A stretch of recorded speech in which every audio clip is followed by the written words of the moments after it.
ಆತ್ಮೀಯ ಸ್ನೇಹಿತರೆ ಹಾಗೂ 6ನೇ ತರಗತಿಯ ಮುದ್ದು ವಿದ್ಯಾರ್ಥಿಗಳೇ, ಮಂಜುಳಾ ಹಂಚಳ ಯೂಟ್ಯೂಬ್ ಚಾನಲ್ಗೆ ಸ್ವಾಗತ. ಇವತ್ತಿನ ನನ್ನ ವಿಡಿಯೋ ಕ್ಲಾಸ್ 6ನೇ ತರಗತಿ ಕುತೂಹಲ ಭಾಗ 2 ಅಧ್ಯಾಯ 10 ಜೀವಿಗಳು ಅವುಗಳ ಗುಣಗಳ ಅನ್ವೇಷಣೆ. ಈ ಪಾಠದ ಕೊನೆಗೆ ಕೇಳಿದ ಪ್ರಶ್ನೆಗಳಿಗೆ ಉತ್ತರವನ್ನು ನೋಡೋಣ. ಈ ಒಂದು ವಿಡಿಯೋ ನಿಮಗೆ ಇಷ್ಟವಾದಲ್ಲಿ ಸಬ್ಸ್ಕ್ರೈಬ್ ಮಾಡಿ, ಶೇರ್ ಮಾಡಿ, ಲೈಕನ್ನು ಕೊಡಿ. ಪೂರ್ತಿ ವಿಡಿಯೋ ಮುಗಿಯುವವರೆಗೂ ವಾಚ್ ಮಾಡಿ ಮಕ್ಕಳೇ. ಮೊದಲನೆಯ ಪ್ರಶ್ನೆ, ಸಸ್ಯಗಳು ಮತ್ತು ಪ್ರಾಣಿಗಳ ಜೀವನ ಚಕ್ರಗಳಲ್ಲಿನ ಹೋಲಿಕೆಗಳು ಮತ್ತು ವ್ಯತ್ಯಾಸಗಳನ್ನು ಪಟ್ಟಿ ಮಾಡಿ. ಉತ್ತರವನ್ನು ನೋಡೋಣ ಮಕ್ಕಳೇ. ಮೊದಲಿಗೆ ಸಸ್ಯಗಳು ಮತ್ತು ಪ್ರಾಣಿಗಳ ಜೀವನ ಚಕ್ರಗಳಲ್ಲಿನ ಹೋಲಿಕೆಗಳನ್ನು ನೋಡೋಣ. ಸಸ್ಯಗಳು ಮತ್ತು ಪ್ರಾಣಿಗಳು ಹುಟ್ಟು ಮತ್ತು ಸಾವನ್ನು ಹೊಂದಿವೆ. ಸಸ್ಯಗಳು ಮತ್ತು ಪ್ರಾಣಿಗಳೆರಡು ಬೆಳೆದು ಪ್ರೌಢ ಹಂತ ತಲುಪುತ್ತವೆ. ಸಸ್ಯಗಳು ಮತ್ತು ಪ್ರಾಣಿಗಳು ಆಹಾರ ಸೇವಿಸುತ್ತವೆ. ಸಸ್ಯ ಮತ್ತು ಪ್ರಾಣಿಗಳು ಎರಡೂ ಬೆಳೆಯುತ್ತವೆ. ಸಸ್ಯ ಮತ್ತು ಪ್ರಾಣಿಗಳು ಉಸಿರಾಡುತ್ತವೆ. ಸಸ್ಯ ಮತ್ತು ಪ್ರಾಣಿಗಳೆರಡು ವಿಸರ್ಜಿಸುತ್ತವೆ. ಸಸ್ಯ ಮತ್ತು ಪ್ರಾಣಿಗಳೆರಡು ಸಂತಾನೋತ್ಪತ್ತಿಯನ್ನು ಮಾಡುತ್ತವೆ.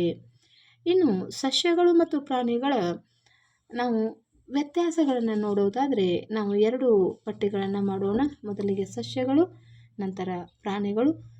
ಸಸ್ಯಗಳಿಗೆ ಸಂಬಂಧಿಸಿದಂತೆ ಮೊದಲನೆಯದಾಗಿ ಸಸ್ಯಗಳು ಚಲಿಸುವುದಿಲ್ಲ, ಪ್ರಾಣಿಗಳು ಚಲಿಸುತ್ತವೆ. ಎರಡು, ಆಹಾರವನ್ನು ತಯಾರಿಸುತ್ತವೆ. ಪ್ರಾಣಿಗಳು ಆಹಾರವನ್ನು ತಯಾರಿಸುವುದಿಲ್ಲ.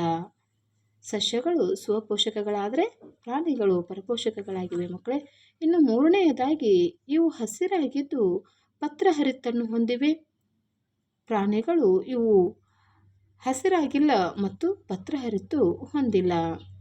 ಇನ್ನು ಸಸ್ಯಗಳು ಸ್ವಪೋಷಕಗಳು, ಆಗಲೇ ಹೇಳಿದಂಗೆ ಮಕ್ಕಳೇ, ಪ್ರಾಣಿಗಳು ಪರಪೋಷಕಗಳಾಗಿವೆ. ಇನ್ನು ಐದನೆಯದಾಗಿ ಆಕ್ಸಿಜನನ್ನು ಉತ್ಪಾದಿಸುತ್ತವೆ. ಪ್ರಾಣಿಗಳು ಆಕ್ಸಿಜನನ್ನು ಉತ್ಪಾದಿಸುವುದಿಲ್ಲ. ಇನ್ನು ಎರಡನೆಯ ಪ್ರಶ್ನೆಯನ್ನು ನೋಡೋಣ. ಮುಂದಿನ ಪುಟದಲ್ಲಿರುವ ಕೋಷ್ಟಕವು ಕೆಲವು ಅಂಕಿಅಂಶಗಳನ್ನು ತೋರಿಸುತ್ತದೆ. ಅವುಗಳನ್ನು ಅಧ್ಯಯನ ಮಾಡಿ ಮತ್ತು ಎರಡನೆಯ ಮತ್ತು ಮೂರನೆಯ ಕಂಬ ಸಾಲಿನಲ್ಲಿ ನೀಡಲಾದ ಪರಿಸ್ಥಿತಿಗಳಿಗೆ ಸೂಕ್ತವಾದ ಉದಾಹರಣೆಗಳನ್ನು ಕಂಡುಕೊಳ್ಳಲು ಪ್ರಯತ್ನಿಸಿ. ಕೆಳಗೆ ನೀಡಲಾದ ಯಾವುದೇ ಪರಿಸ್ಥಿತಿಗಳಿಗೆ ಉದಾಹರಣೆ ನೀಡಲು ಸಾಧ್ಯವಿಲ್ಲವೆಂದಾದರೆ ಕಾರಣ ಕೊಡಿ.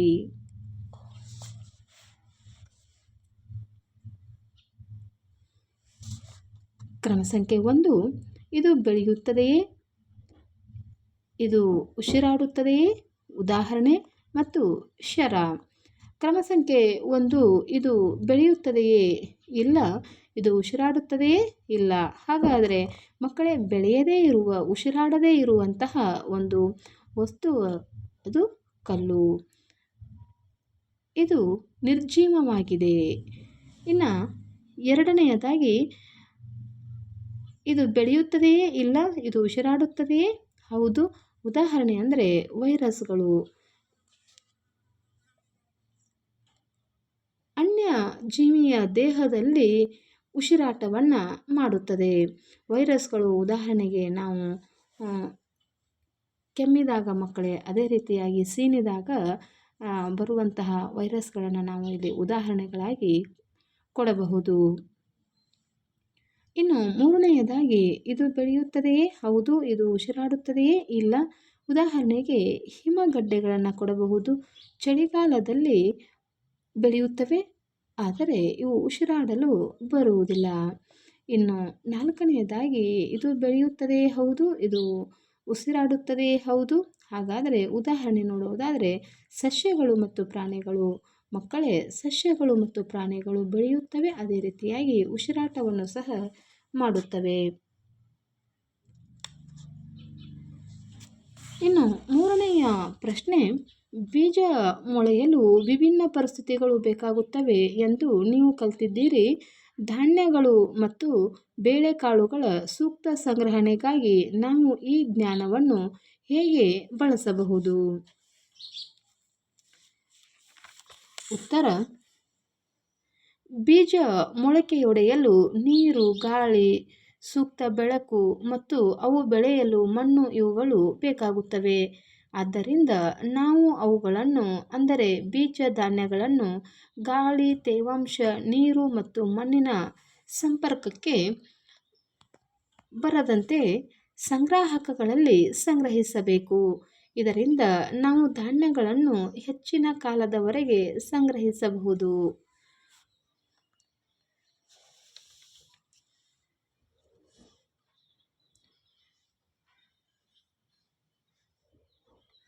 ಇನ್ನು 4ನೆಯ ಪ್ರಶ್ನೆ, ಗೊದಮಟ್ಟೆಗಳಲ್ಲಿ ಬಾಲವಿದೆ ಎಂದು ನೀವು ಕಲಿತಿದ್ದೀರಿ, ಆದರೆ ಅದು ಕಪ್ಪೆಯಾಗಿ ಬೆಳೆದಂತೆ ಕಣ್ಮರೆಯಾಗುತ್ತದೆ. ಗೊದಮೊಟ್ಟೆ ಹಂತದಲ್ಲಿ ಬಾಲವನ್ನು ಹೊಂದುವ ಪ್ರಯೋಜನವೇನು? ಉತ್ತರ, ಮಕ್ಕಳೇ, ಗೊದಮೊಟ್ಟೆಯಲ್ಲಿ ನಾವು ಬಾಲವಿದೆ ಎಂಬುದನ್ನು ತಿಳಿದುಕೊಂಡಿದ್ದೇವೆ. ಹಾಗಾದರೆ ಆ ಗೊದಮೊಟ್ಟೆ ಕಪ್ಪೆಯಾಗಿ ಬೆಳೆಯಬೇಕಾದರೆ ಆ ಬಾಲವು ಕಣ್ಮರೆಯಾಗುತ್ತದೆ. ಆ ಗೊದಮೊಟ್ಟೆಯ ಹಂತದಲ್ಲಿ ಬಾಲವನ್ನು ಆ ಕಪ್ಪೆ ಏಕೆ ಹೊಂದಿರುತ್ತದೆ, ಅದರ ಪ್ರಯೋಜನವೇನು ಎಂಬುದನ್ನು ನೋಡೋಣ. ಗೊದಮೊಟ್ಟೆ ಹಂತದಲ್ಲಿ ಕಪ್ಪೆಯು ನೀರಿನಲ್ಲಿ ಇರುತ್ತದೆ ಮತ್ತು ಅದಕ್ಕೆ ಕಾಲುಗಳು ಇನ್ನೂ ಬೆಳೆದಿರುವುದಿಲ್ಲ. ಕಾಲುಗಳು ಸಂಪೂರ್ಣವಾಗಿ ಬೆಳೆಯುವವರೆಗೆ ಅದು ನೀರಿನಲ್ಲಿ ಇರಬೇಕಾಗುತ್ತದೆ. ಆಗ ನೀರಿನಲ್ಲಿ ಈಜಲು ಬಾಲವು ಸಹಾಯ ಮಾಡುತ್ತದೆ.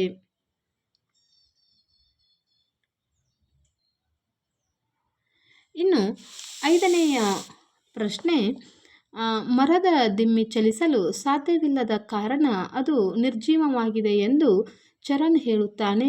ಮರಗಳಿಂದ ದಿಮ್ಮಿ ಪಡೆಯುವುದರಿಂದ ಅದು ಜೀವಂತವಾಗಿದೆ ಎಂದು ಚಾರು ತಿರುಗಿಸಿ ಹೇಳುತ್ತಾಳೆ. ಚರಣ್ ಮತ್ತು ಚಾರು ನೀಡಿದ 2 ಹೇಳಿಕೆಗಳ ಪರವಾಗಿ ಅಥವಾ ವಿರುದ್ಧವಾಗಿ ನಿಮ್ಮ ವಾದವನ್ನು ಮಂಡಿಸಿ. ಉತ್ತರ, ಚರಣ್ ಮತ್ತು ಚಾರು ಇಬ್ಬರ ಹೇಳಿಕೆಗಳು ತಪ್ಪಾಗಿವೆ. ಏಕೆಂದರೆ ಕೇವಲ ಚಲಿಸಿದ ಕಾರಣ ನಿರ್ಜೀವಿ ಎಂದಲ್ಲ. ಚಲಿಸದ ಕಾರಣ ನಾವು ಒಂದು ವಸ್ತುವನ್ನು ನಿರ್ಜೀವಿ ಇದೆ ಎಂದು ಹೇಳಲಿಕ್ಕಾಗಲ್ಲ ಮಕ್ಕಳೇ. ಸಸ್ಯಗಳು ಚಲಿಸುವುದಿಲ್ಲ, ಆದರೆ ಸಜೀವಿಗಳು ಮರದ ದಿಮ್ಮಿಯನ್ನು ಮರದಿಂದ ಕಡಿದು ಹಾಕಿದ ಮೇಲೆ ಅದು ನಿರ್ಜೀವವಾಗಿದೆ. ಆದ್ದರಿಂದ ಇಬ್ಬರ ಹೇಳಿಕೆಗಳು ಇಲ್ಲಿ ತಪ್ಪಾಗಿವೆ. ಇನ್ನು 6ನೆಯ ಪ್ರಶ್ನೆ, ಸೊಳ್ಳೆ ಮತ್ತು ಕಪ್ಪೆಯ ಜೀವನ ಚಕ್ರಗಳಲ್ಲಿನ ಹೋಲಿಕೆಗಳು ಮತ್ತು ವ್ಯತ್ಯಾಸಗಳು ಯಾವುವು? ಸೊಳ್ಳೆ ಮತ್ತು ಕಪ್ಪೆಯ ಜೀವನ ಚಕ್ರಗಳಲ್ಲಿನ ಹೋಲಿಕೆಗಳನ್ನು ನೋಡೋಣ. ಮೊದಲಿಗೆ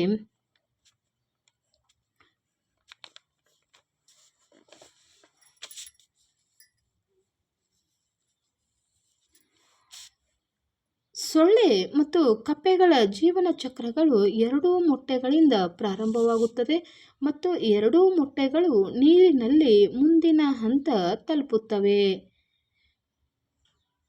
ಇನ್ನು ಈ ಸೊಳ್ಳೆ ಮತ್ತು ಕಪ್ಪೆಯ ಜೀವನ ಚಕ್ರದ ವ್ಯತ್ಯಾಸವನ್ನು ನೋಡೋದಾದರೆ, ಸೊಳ್ಳೆ ಒಂದು ಪಟ್ಟಿ ಹಾಗೂ ಕಪ್ಪೆಯನ್ನು ಒಂದು ಕಾಲಮಲ್ಲಿ ಇದರ ವ್ಯತ್ಯಾಸಗಳನ್ನು ತಿಳಿಯೋಣ. ಸೊಳ್ಳೆ ಇದರ ಜೀವನ ಚಕ್ರದಲ್ಲಿನ ಹಂತಗಳು, ಕಪ್ಪೆ ಇದರ ಜೀವನ ಚಕ್ರದಲ್ಲಿನ ಹಂತಗಳು. ಸೊಳ್ಳೆ ಮೊಟ್ಟೆ, ಲಾರ್ವಾ, ಪ್ಯೂಪ, ಸೊಳ್ಳೆಯಾಗಿ ಮಾರ್ಪಾಡಾಗುತ್ತೆ. ಕಪ್ಪೆ ಮೊಟ್ಟೆ, ಗೊದಮೊಟ್ಟೆ, ಮರಿಕಪ್ಪೆ, ಪ್ರೌಢಕಪ್ಪೆಯಾಗಿ ತನ್ನ ಬೆಳವಣಿಗೆ ಹಂತವನ್ನು ನೋಡಬಹುದು. ಇನ್ನು ಸೊಳ್ಳೆ 6 ಕಾಲುಗಳು ಬೆಳೆಯುತ್ತವೆ, ಕಪ್ಪೆಗೆ 4 ಕಾಲುಗಳು ಬೆಳೆಯುತ್ತವೆ. ಇನ್ನು ಸೊಳ್ಳೆ ಜೀವನ ಚಕ್ರದ ಸಮಯ ಕಡಿಮೆ, ಕಪ್ಪೆ ಜೀವನ ಚಕ್ರದ ಸಮಯ ಹೆಚ್ಚು. ಸೊಳ್ಳೆ ರೆಕ್ಕೆಗಳು ಬೆಳೆದು ಹಾರುತ್ತವೆ, ಕಪ್ಪೆ ಕಾಲುಗಳಿಂದ ನೆಗೆಯುತ್ತವೆ.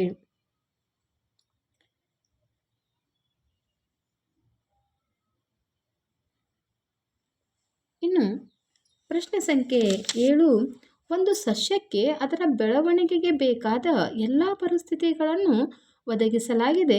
ಚಿತ್ರ 10.9. ಒಂದು ವಾರದ ನಂತರ ಸಸ್ಯದ ಕಾಂಡ ಮತ್ತು ಬೇರಿನಲ್ಲಿ ನೀವು ಏನನ್ನು ನೋಡಬೇಕೆಂದು ನಿರೀಕ್ಷಿಸುತ್ತೀರೋ ಚಿತ್ರಿಸಿ, ಕಾರಣಗಳನ್ನು ಕೊಡಿ. ಮಕ್ಕಳೇ, ಈ ಚಿತ್ರವನ್ನು ನಾವು ನೋಡಿದಾಗ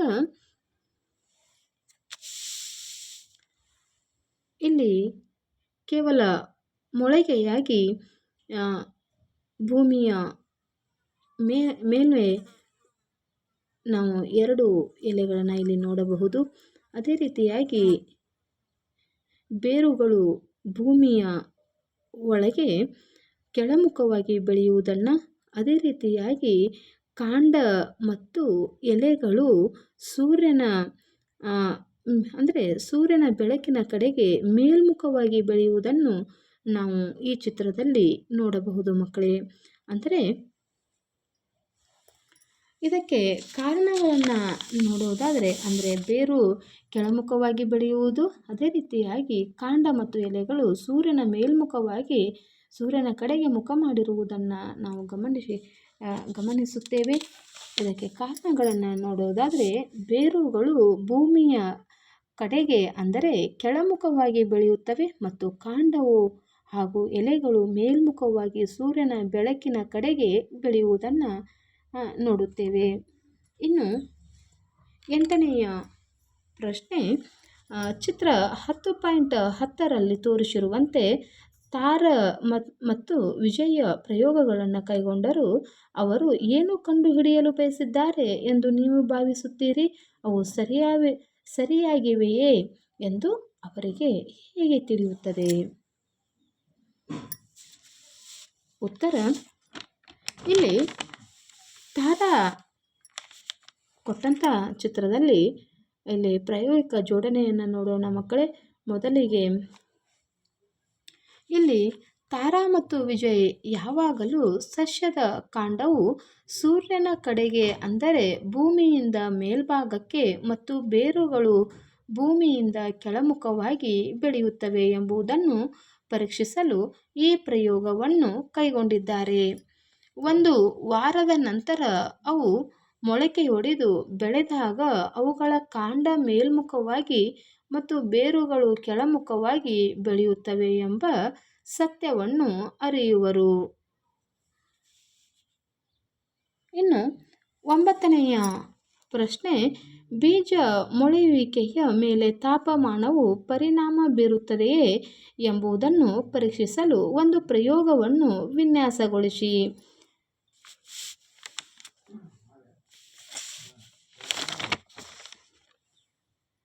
ಬೀಜ ಮೊಳೆಯುವಿಕೆಯ ಮೇಲೆ ತಾಪಮಾನದ ಪರಿಣಾಮದ ಪ್ರಯೋಗ. ಅದಕ್ಕೆ ಬೇಕಾಗುವಂಥ ವಸ್ತುಗಳು ಮಡಕೆಗಳು, ಮಣ್ಣು, ಬೀಜಗಳು ಮತ್ತು ಥರ್ಮಾಮೀಟರ್ಗಳು ಮತ್ತು ವಿಭಿನ್ನ ತಾಪಮಾನ ನಿಯಂತ್ರಿತ ಪರಿಸರಗಳು.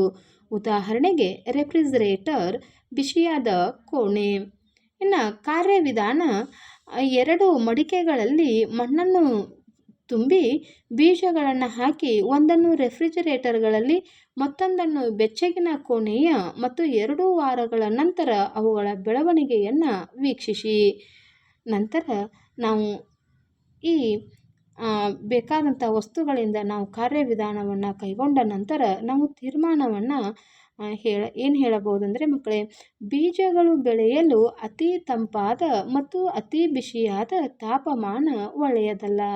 ಮಧ್ಯಂತರದ ಒಂದು ತಾಪಮಾನದ ಅವಶ್ಯಕತೆ ಇರುವುದನ್ನು ನಾವು ಈ ಪ್ರಯೋಗದಿಂದ ತಿಳಿಯಬಹುದಾಗಿದೆ. ಮಕ್ಕಳೇ, ಇದುವರೆಗೂ ಅಧ್ಯಾಯ 10 ಜೀವಿಗಳು ಅವುಗಳ ಗುಣಗಳ ಅನ್ವೇಷಣೆ ಈ ಪಾಠದ ಸಂಪೂರ್ಣ ಪ್ರಶ್ನೋತ್ತರಗಳನ್ನು ತಿಳಿದುಕೊಂಡಿದ್ದೇವೆ. ಈ ಒಂದು ವಿಡಿಯೋ ನಿಮಗೆ ಇಷ್ಟವಾದಲ್ಲಿ ಸಬ್ಸ್ಕ್ರೈಬ್ ಮಾಡಿ, ಶೇರ್ ಮಾಡಿ, ಲೈಕನ್ನು ಕೊಡಿ. ಪೂರ್ತಿ ವಿಡಿಯೋವರೆಗೂ ವಾಚ್ ಮಾಡಿ ಮಕ್ಕಳೇ. ಇದುವರೆಗೂ ಈ ವಿಡಿಯೋವನ್ನು ವೀಕ್ಷಿಸಿದಂತಹ ಎಲ್ಲ ಮಕ್ಕಳಿಗೂ ಧನ್ಯವಾದಗಳು. ಟೇಕ್ ಕೇರ್ ಮಕ್ಕಳೇ. ಬಾಯ್. Thank you.